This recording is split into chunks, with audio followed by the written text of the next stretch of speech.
तो चलिए आइए अपनी कार्रवाई को आगे बढ़ाते हैं क्षणिक ब्रेक के बाद में। किसने भारत में पुर्तगाली साम्राज्य को वास्तविक संस्थापक जो है कहा जाता? अच्छा, इसका आंसर हुआ कि नहीं हुआ? हो गया। इन भाई साहब ने जो है एक काम और किया था, इन्होंने चौलका और दीव का युद्ध भी जो है लड़ा था। चौलका और दीव का युद्ध लड़ा था। चौल के युद्ध में ये भाई साहब हार गए थे, दीव के युद्ध में ये जीत गए थे। चौल के युद्ध में इनके बेटे की भी जो है हत्या हो गई थी। ठीक है, चलो आगे चलते हैं।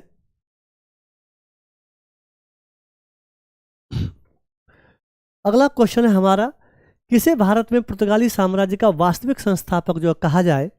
तो पुर्तगालियों के लिए जो FAN वाली जो ट्रिक हमने जो बताई है, इस एक पॉइंट के अलावा जिसका क्वेश्चन जो है अभी आपने पीछे पढ़ा, देखा, समझा, इस एक पॉइंट के अलावा और दूसरा कोई भी कार्य जो है फ्रांसिस डी के लिए नहीं है। बाकी सब कार्य अल्फांसो डी अल्बुकर्क के लिए हैं। तो अल्फांसो डी अल्बुकर्क हमारे इस आंसर का, इस क्वेश्चन का जो है सही आंसर है, अल्फांसो डी अल्बुकर्क। और इसका जो टाइम था वो 1509 से लेकर के और 1515 तक था। इसने बहुत सारे ऐसे कार्य किए थे कि उन कार्यों की वजह से इसको वास्तविक संस्थापक जो है कहा जाता है। जैसे इसने कोचीन को जो है कंपनी का जो है हेडक्वार्टर बनाया। जैसे इसने पुर्तगालियों को भारतीय महिलाओं के साथ शादी करने की इजाज़त दे दी थी। जैसे 1510 ईस्वी में इसने बीजापुर के राजा से जो है गोवा को छीन लिया था।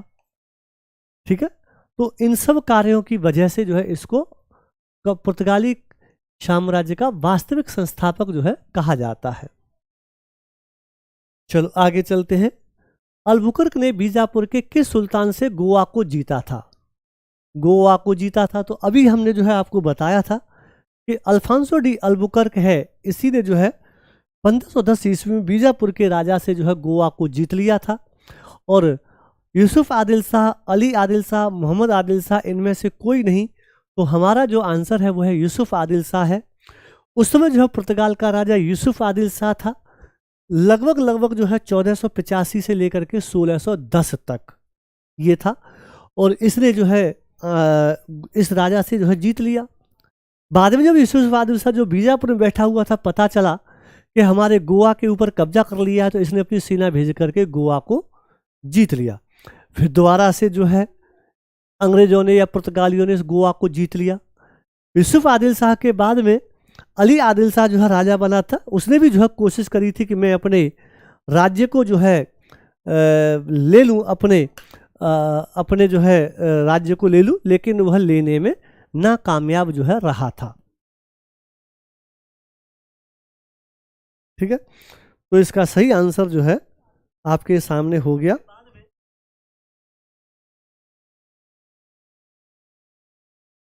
चलो अगला क्वेश्चन है, पुर्तगाली उपनिवेश का प्रथम गवर्नर कौन था? प्रथम गवर्नर जो है कौन था? FAN वाली ट्रिक याद रखेंगे, हर क्वेश्चन जो है आपका सही हो जाएगा। तो फ्रांसिस डी अल्मेडा पुर्तगाली उपनिवेश का प्रथम गवर्नर जो है था। तो फ्रांसिस डी अल्मेडा जो है ये रहा हमारा जो है आंसर है, जो कि 1505 से लेकर के और 9 तक गवर्नर जो है बना था। अभी आया था कि इसने ब्लू वाटर पॉलिसी या नीला जल योजना जो है चलाई थी, जिसे शांत जल की नीति भी कहा जाता है। इसे शांत जल की नीति भी कहा जाता है। इसे शांत जल की नीति भी जो है कहा जाता है। निम्नलिखित में से किस अंग्रेज ने पुर्तगालियों को, बहुत अच्छा क्वेश्चन है, पुर्तगालियों को सॉली या स्वाली के स्थान पर जो हराया था? William Hawkins, Thomas best, Thomas Roe और जोसिया चाइल्ड। इसका कॉन्सेप्ट क्या है? आइए पहले जो है हम इसका कॉन्सेप्ट समझने की जो है कोशिश करते हैं। हमारे भारत का जो राजा था उसका नाम था जहांगीर। जहांगीर 1605 से लेकर के 27 तक राजा था। जब जहांगीर राजा था तब ईस्ट इंडिया कंपनी इंडोनेशिया में पहुंची थी। फिर जो है उन्होंने सोचा कि चलो अब हम जो है इंडिया में चलते हैं। तो पहला अंग्रेज जिसका नाम है कैप्टन विलियम हॉकिंस, ये जहांगीर के दरबार में मिलने के लिए आता है। ये जहांगीर के दरबार में 1608 में पहुंचता है। जहांगीर जो है इसे अनुमति दे देता है कि भैया जाइए आप सूरत में जो है अपनी फैक्ट्री जो है लगा लीजिए। इसने सूरत में फैक्ट्री लगाने की बात कही थी, क्योंकि जब इंग्लैंड के राजा ने इसको भेजा था तो सूरत को टारगेट करते हुए भेजा था कि आपको सूरत में ही जाकर के फैक्ट्री की स्थापना जो है करनी है।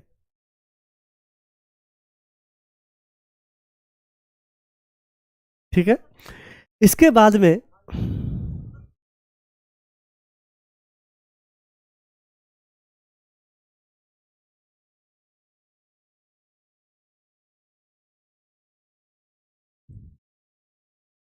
इसके बाद में पुर्तगालियों ने और सूरत के सौदागरों ने जब जहांगीर के ऊपर प्रेशर डाला तो इसकी जो है कैंसिल कर दी गई थी जो अनुमति थी।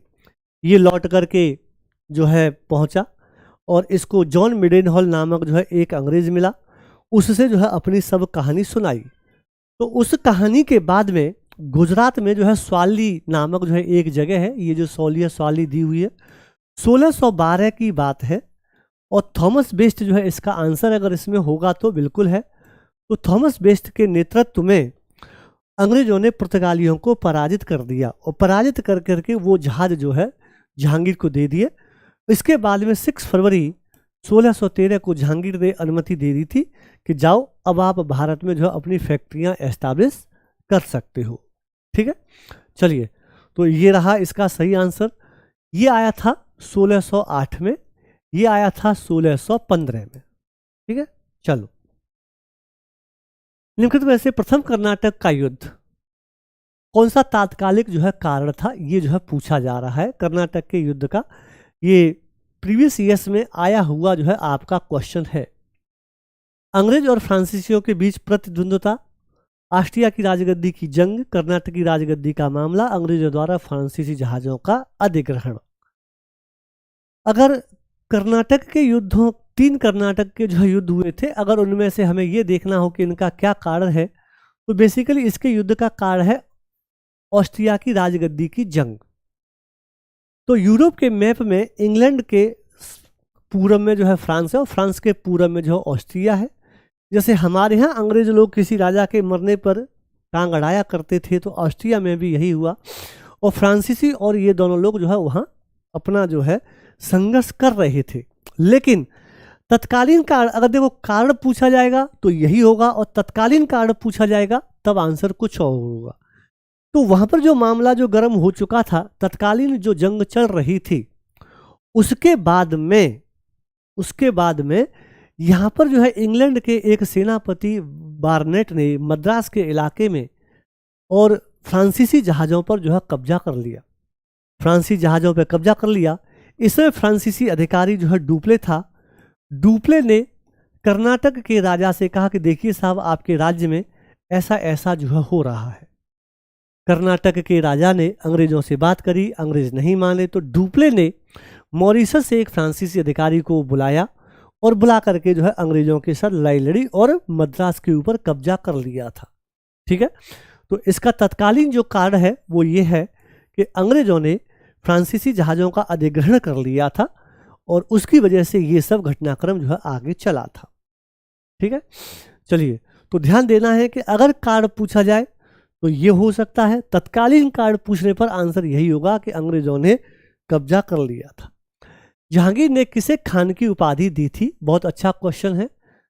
जहांगीर ने किसे खान की, तो जहांगीर ने एक अंग्रेज उसके दरबार में आया था, उसे खान की उपाधि या फिरंगी खान की उपाधि जो है दी थी। फिरंगी खान या जो है इसको इंग्लिश खान भी जो है कहते हैं। और इसको 400 का मनसब भी दिया था, 400 का मनसब भी दिया था। तो जो भी अंग्रेज जहांगीर के दरबार में आया था उसके साथ ये व्यवहार किया था और वो था हॉकिंस। हॉकिंस के साथ ऐसा व्यवहार किया था। हॉकिंस की बातों से जहांगीर बहुत खुश हुआ था, क्योंकि हॉकिंस को जो है फारसी और तुर्की जैसी भाषाओं का ज्ञान था। तो इस बात से जहांगीर खुश हुआ और इतिहास में लिखा हुआ है कि जहांगीर ने इसकी शादी भी जो है करवा दी थी। हॉकिंस की एक लड़की के साथ जो है इसकी शादी भी करवा दी थी। उस क्षेत्र की पहचान करें जहां से यूरोपियनों का सर्वोत्तम सोरा और अफीम प्राप्त होता था। तो ध्यान रखेंगे सोरा और अफीम, ये क्वेश्चन आता है कि कौन से इलाके से कौन सी चीज़ अंग्रेज लेकर के जाते थे। कहीं से नील, कहीं से सोरा, कहीं से कपड़ा, कहीं से चाय, गरम मसाले अगैरह वगैरह, ये सब चीज़ें जो है हुआ करती थीं। लेकिन जो पॉइंट भी नोटेड जो बात ये है वो ये है मेरे प्यारे दोस्तों कि बिहार से आपको ये ध्यान रखना है, क्वेश्चन बहुत पूछा जाता है और बीपीएससी में पूछा गया प्रश्न है कि अंग्रेज सोरा और अफीम किस जगह से लेकर के जाते थे। तो जगह आपके सामने हमने लिख दी है और इस जगह का नाम है बंगाल और बिहार। तो बिहार मुख्य है, बिहार से ये अंग्रेज लेकर के जाते थे। ठीक है, चलो आगे चलते हैं। भारत में 1612 में अंग्रेजों ने अपनी पहली फैक्ट्री कहां स्थापित की थी? पहली फैक्ट्री जो है कहां स्थापित करी थी, ये जो है पूछा जा रहा है। तो अंग्रेजों की 1612 में पहली फैक्ट्री की बात हो रही है। तो फैक्ट्रियों की अगर बात करते हैं तो बेसिकली पहली फैक्ट्री अंग्रेजों की सूरत में जो है थी, जो 1608 में बनी थी लेकिन नहीं बन पाई थी। फिर जो है 1611 में अंग्रेज दक्षिण भारत में चले गए और वहाँ पर मसूलीपट्टनम में जो है उन्होंने अपनी फैक्ट्री जो है स्थापित की थी। लेकिन मसूलीपट्टनम की जो ये फैक्ट्री है ये साउथ इंडिया में हो जाती है। फिर 1612 में जब थॉमस बेस्ट का जो है जब लड़ाई हो जाती है और अंग्रेज जीत जाते हैं और उनको परमिशन मिल जाती है, फिर अंग्रेज जो है सूरत में। तो क्वेश्चन के हिसाब से आंसर जो है सूरत ही होगा। लेकिन ध्यान ये रखेंगे अगर इसमें 1612 नहीं दी है, क्योंकि ये तो यूपीएससी के द्वारा पूछा गया प्रश्न है, तो यूपीएससी ने अगर 1612 लिखा है तो हम उसे चेंज नहीं कर सकते और जो पूछा है वही हमने आपसे पूछ लिया है। बट अगर कभी कभी इसकी डेट आपको 1613 भी मिल जाएगी, जब जहांगीर ने 6 फरवरी 1613 को अंग्रेजों को अनुमति दे दी थी उसके बाद। निम्नलिखित में से किस एक शासक ने ईस्ट इंडिया कंपनी को दीवानी प्रदान करी थी? दीवानी क्या होता है? दीवानी का मतलब होता है राइट टू टैक्स कलेक्शन।